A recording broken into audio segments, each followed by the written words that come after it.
Hello friend, welcome to home science Mantra. मैं ज्योति मिश्रा अपने इस चैनल में आपका स्वागत करती हूँ। देखिए, आज हम लोग क्या पढ़ेंगे।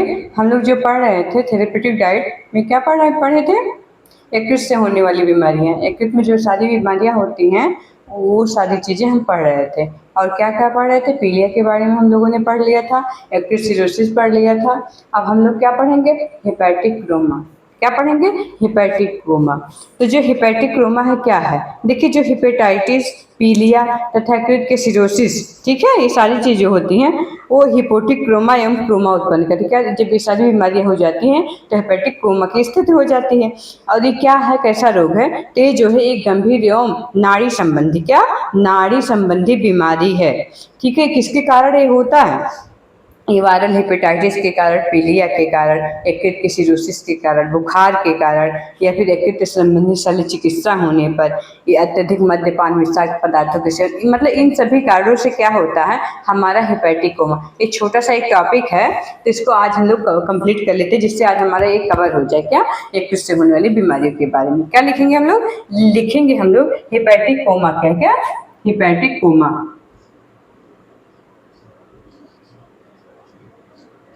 हेपेटिक कोमा क्या है, हेपेटिक कोमा। ठीक है, तो जो हमारा हेपेटिक कोमा है, इसको ये क्या क्या होता है, देखिए, ये जो हमारा हेपेटिक कोमा है किस किस कारण से होता है। देखिए, हेपेटाइटिस,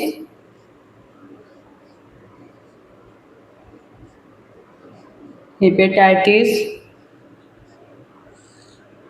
यकृत सिरोसिस, यकृत सिरोसिस,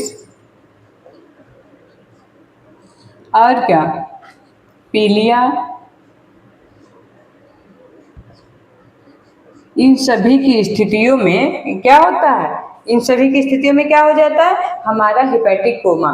ठीक है, जब ये सारी चीजें हो जाती हैं तो क्या होता है हमारा,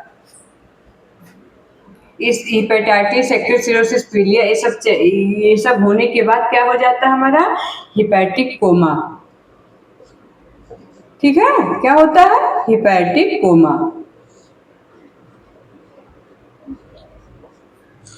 तो इसमें क्या होता है, हेपेटिक कोमा की स्थिति में हम लोग देखते हैं, आहार पढ़ रहे हैं तो क्या क्या आहार इसमें देना चाहिए, हम लोग शॉर्ट में देखते हैं क्योंकि यहाँ से ज्यादा क्वेश्चन बनते नहीं है ना। तो जो क्वेश्चन बन रहे हैं वो बता रहे हैं हेपेटिक कोमा किससे बीमारी है, यकृत से होने वाली बीमारी। क्यों होते हैं, यकृत के विफल होने या गड़बड़ी होने की स्थिति में हो जाती है। अत्यधिक जब हेपेटाइटिस हो जाता है, यकृत सिरोसिस हो जाता है, पीलिया हो जाता है, उसके बाद क्या होता है, हेपेटिक कोमा की स्थिति आ जाती है, तो जिससे कोमा की स्थिति बनी रहती है। ठीक है, इसमें क्या होना चाहिए, देखिए, इसमें जो होना चाहिए, क्या होना चाहिए, प्रोटीन क्या देना चाहिए, हम लोग क्या देखते हैं, प्रोटीन क्या देना चाहिए, यही तो देखते हैं। और वसा क्या देना चाहिए, ठीक है, क्या देना चाहिए, वसा क्या देना चाहिए। उसके बाद क्या आता है, कैलोरी या ऊर्जा कितनी देनी चाहिए, कैलोरी या ऊर्जा कितनी देनी चाहिए, ये सारी चीजें किसमें पूछी जाती है, हेपेटिक कोमा की स्थिति में। तो हमें क्या कर देना चाहिए, देखिए, जो प्रोटीन है एकदम नहीं देना चाहिए, वसा भी नहीं देना चाहिए। कोमा की स्थिति में सब चीजें नहीं देनी चाहिए। कैलोरी या ऊर्जा क्या करना चाहिए, कम कर देनी चाहिए, कम कर देनी चाहिए, क्या, कम कर देनी चाहिए, कम कर देनी चाहिए। ठीक है, अगला क्या है, जो कार्बोहाइड्रेट और क्या, अगला बचता है कार्बोहाइड्रेट और क्या, कार्बोहाइड्रेट कितना देना चाहिए, और क्या होता है, विटामिन और खनिज लवण यानी कि मिनरल्स, वो कितना देना चाहिए। तो क्या, ये हमारा कार्बोहाइड्रेट कितना देना चाहिए, देखिए, पर्याप्त मात्रा में देना चाहिए। कार्बोहाइड्रेट पर्याप्त मात्रा में व्यक्ति के शरीर के संतुलन के लिए, जीवित रहने के लिए ये सब चीजें देनी चाहिए, क्योंकि प्रोटीन ऐसा तो हम लोग दे नहीं रहे हैं, पर्याप्त मात्रा में। ठीक है, और जो मिनरल्स और विटामिन है ये भी पर्याप्त मात्रा में, क्योंकि हम लोग क्या देखते हैं, थेरेपेटिक डाइट पढ़ रहे हैं ना, तो हम लोग को पता होना चाहिए कि किस मात्रा में क्या आहार देना चाहिए किस बीमारी में। ठीक है, क्योंकि हम लोग आहार के बारे में तो पढ़ रहे हैं, ये सारी चीजें हो गई। क्या हम लोग क्या पढ़े, अगला जो एक बीमारी और बचती है, इसमें इसमें यकृत से होने वाली बीमारी कौन सा, हेपेटाइटिस बी। क्या होता है, हेपेटाइटिस बी। ठीक है, क्या पढ़ेंगे हम लोग? Hepatitis B. आखिर हेपेटाइटिस बी क्या है? एक ये वायरस के कारण, देखिए सारी की सारी बीमारी किससे हो रही है? वायरस के कारण, ठीक है। और जो हमारा क्या होता है हेपेटिक कोमा, इसके लक्षण भी होते हैं वो सामान्य से लक्षण जो यकृत की होने वाली बीमारी में सामान्य लक्षण है। जैसे कि क्या होता है हमारा आलस्य एवं थकान, सारी की सारी थकान होती है, हाथ पैर में दर्द होता है, मांसपेशियों का क्षय होता है, अत्यधिक हिचकी आती है, जम्हाई आती है, चिड़चिड़ापन रहता है, मुंह तथा नाक से क्या बदबू आती है, दुर्गंध आती है, सुनाई कम देने लगता है, थकावट, चक्कर, बेहोशी, उल्टी, ये सारी चीजें जो होती हैं, जो सारी की सारी करती है, वही सारे लक्षण इसके लिए, ठीक है। जो हमारे और हम लोगों ने क्या इसका कोमा की स्थिति, हेपेटिक कोमा की जो स्थिति होती है इसका समय रहते उपचार कर लेना चाहिए, नहीं तो क्या होता है व्यक्ति की मृत्यु भी हो सकती है।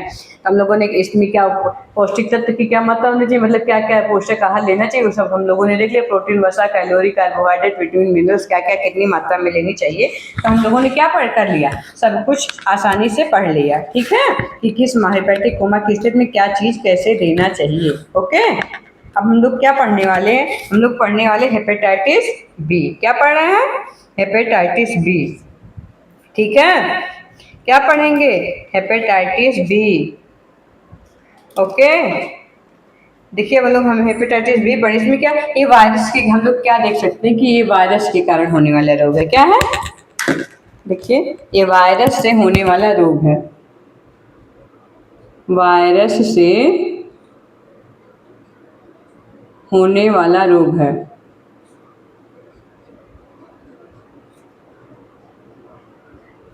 ये जितने भी हम लोगों ने पढ़ा सबके सब किससे हो रहे हैं? वायरस से हो रहे हैं। और क्या होता है इसमें? वही हेपेटाइटिस बी में और क्या होता है? हमारे लीवर में क्या होता है?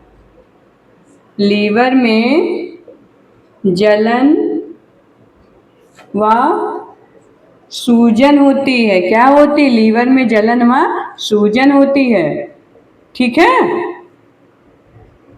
क्या होता है? लीवर में जलन और सूजन होने लगती है। इसमें होता है, एक होता है तीव्र हेपेटाइटिस, एक क्या होता है, मतलब कि एक होता हमारा क्या होता है एक्यूट हेपेटाइटिस, और दूसरा क्या होता है क्रोनिक।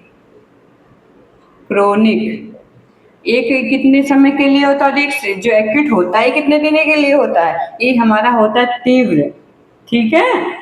तीव्र होता है और ये कितने समय के लिए होता है? लगभग 6 माह। इसका संक्रमण जो होता है 6 माह। क्या होता है? जिसका संक्रमण है वो संक्रमण होता है 6 माह में, ठीक है। 6 माह संक्रमण होता है और इसमें जो है 6 माह से अधिक का समय लगता है। देखिए जो चीज तेज होगा वो जल्दी रिकवर होगा और जो चीज धीरे धीरे होगा धीरे धीरे रिकवर होगा, ठीक है। 6 माह से अधिक का समय, इसमें 6 माह से अधिक का समय लग जाता है। किसमें? क्रॉनिक में, ठीक है। और ये किसके थ्रू होता है? देखिए ये रक्त के माध्यम से होता है। ये जो है रक्त के माध्यम से, रक्त के माध्यम से होता है। क्या होता है? रक्त के माध्यम से होता है। और इसमें लक्षण क्या है? देखिए लक्षण मेन वही है, लक्षण जो सब में लक्षण है वो इसमें भी लक्षण, भूख कम लगना, वजन में कमी, उल्टी, और क्या होता है चक्कर आना, ये सारे के सारे जितने भी हैं सारे के सारे क्या होते हैं लक्षण उसी के हैं, जो सारे हमारे के रोग हैं सारे लक्षण यही हैं। ओके, इसमें क्या और लगभग 60 से लेके 150 दिन के अंदर ये ठीक, 150 दिन के अंदर क्या होता है? ठीक हो सकता है, ठीक है। इतने दिन का ये समय लेता है। ओके, देखिए उसके बाद हम लोग इसमें आहार पढ़ लेते हैं कि क्या क्या आहार इसमें लेना चाहिए। तो क्या क्या आहार लेना चाहिए हम लोग देखते हैं। देखिए जो हमारा होता है इसमें लक्षण तो हो गए, लक्षण मतलब सारे के सारे वही लक्षण है। लक्षण हम लोग सारे लक्षण सारे लिख देते, उल्टी, चक्कर, चक्कर आना, और क्या मांसपेशियों में दर्द, मांसपेशी क्षय, और क्या पेट व सिर में दर्द, पेट व सिर दर्द व जलन, ये सारी लक्षण इसके होते हैं। किसके होते हैं? हेपेटाइटिस BK, ठीक है। और इसमें हम लोग देखते हैं कि क्या इसमें क्या क्या देना चाहिए, प्रोटीन कितना देना चाहिए, कार्बोज कितना देना चाहिए, मतलब इसमें उपचारात्मक डाइट देखें। प्रोटीन कितना, हाई बायोलॉजिकल, मतलब उच्च गुणवत्ता की प्रोटीन, उच्च गुणवत्ता की प्रोटीन, गुणवत्ता की प्रोटीन क्या होगा, उच्च गुणवत्ता की प्रोटीन। सफेद मांस, जैसे सफेद मांस, ये सारी चीजें हमें देनी चाहिए, ठीक है। और क्या देना चाहिए, खनिज लवण, खनिज लवण कैसा देना चाहिए, खनिज लवण। तो खनिज लवण में क्या देना चाहिए, देखिए खनिज लवण जो है हमारा जो है कम सोडियम युक्त आहार होना चाहिए।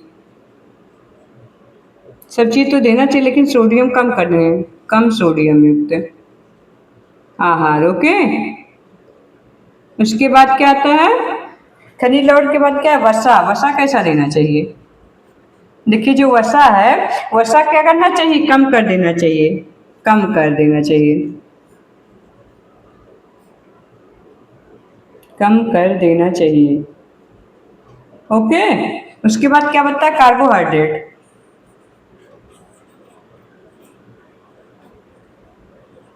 कार्बोहाइड्रेट में क्या देना चाहिए, देखिए जो हमारा कार्बोहाइड्रेट है वो पर्याप्त मात्रा में देना चाहिए, कितना, पर्याप्त मात्रा में, ओके।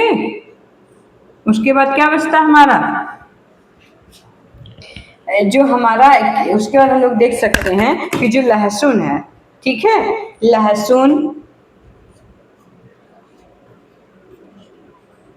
और क्या, आयरन सप्लीमेंट, ठीक है, आयरन सप्लीमेंट, आयरन सप्लीमेंट जो होता है, इससे क्या करने, भोजन से बचना चाहिए, सप्लीमेंट भोजन में देने से बचना चाहिए।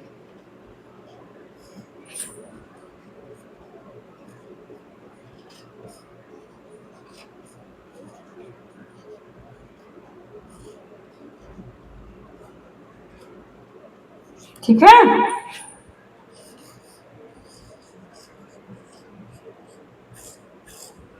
तो ये हम लोगों ने क्या पढ़ा, हम लोगों ने सारे के सारे यकृत से होने वाले जितने भी रोग यकृत से होते हैं वो का सारे रोग हम लोगों ने पढ़ लिया, सिरोसिस, पीलिया, उसके बाद क्या, हेपेटाइटिस बी, हिपैटिक कोमा, ये सारे रोग जितने होते थे सबके सब हमने पढ़ लिया। सब में कितने कैसे आहार देने चाहिए उपचारात्मक तरीके से, वो सारी चीजें हम लोगों ने पढ़ ली, ठीक है। तो ये हम लोग पढ़े, एक्यूट पूछा था, क्रॉनिक कितने माह तक चलता है, एक्यूट कितने माह तक चलता है, इसके लक्षण कितने दिन में ये हेपेटाइटिस बी ठीक हो सकता है, तो इसमें 60 दिन से लेके 150 दिन तक लग सकता है, ठीक है। और सारे के सारे लक्षण सभी में एक ही जैसे हैं। और क्या, जो हमारा हेपेटाइटिस बी है इसमें लहसुन और आयरन सप्लीमेंट जो हम लोग इस्तेमाल करते हैं उसका कम प्रयोग करना चाहिए, फिर उससे बचना चाहिए। और क्या है, हेपेटिक कोमा में प्रोटीन कम, वसा कम, कैलोरी ऊर्जा कम कर देनी चाहिए, कार्बोहाइड्रेट और खनिज लवण, विटामिन ई चीज कि जितने भी यकृत के लोग हैं विटामिन मिनरल्स इसको ज्यादा देना चाहिए, यानी फल सब्जियां, फल और सब्जियां जो होती है ये सब देना चाहिए, लेकिन और भी जितने प्रोटीन और फैट इसे कम से कम देना चाहिए, ठीक है। तो आज हम लोगों ने इससे होने वाली सारी की सारी बीमारियां पढ़ ली। अब हम लोग कल से क्या पढ़ेंगे, वनस्पति भोज्य पदार्थ पढ़ेंगे, या फिर साइंस का चैप्टर, या फिर सीटी, जितना भी मतलब जो भी हो सकता है, कल या परसों से हम लोग वो स्टार्ट करेंगे, ठीक है। तो आप लोग हमारे इस वीडियो को देखिए, अगर आपको वीडियो पसंद आए तो प्लीज़ लाइक करिए, शेयर करिए एंड सब्सक्राइब करिए। Thank you so much.